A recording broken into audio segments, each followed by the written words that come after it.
சரி, பெல்ஷாத் சார் அப்படிங்கிற ஒரு ராஜா வந்து ரொம்ப என்னது பெருமை பிடிச்சவர். தன்னாலதான் எல்லாமே முடியும், தனக்கு கீழே தான் மத்தவங்க எல்லாரும் அப்படின்னு சொல்லிட்டு என்னது ரொம்ப பெருமையா இருக்கிறாரு.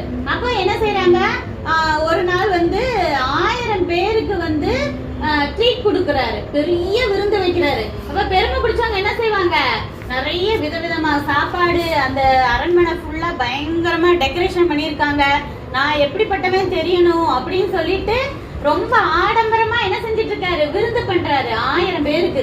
அப்போ அப்படி விருந்து பண்ணிட்டு ட்ரிங்க்ஸ் எல்லாம் குடிப்பாங்களா கடைசியா சாப்பிட்டுட்டு, அப்படி ட்ரிங்க்ஸ் குடிச்சிட்டு இருக்கும் போது அந்த ராஜாவுக்கு திடீர்னு ஒரு யோசனை வருது.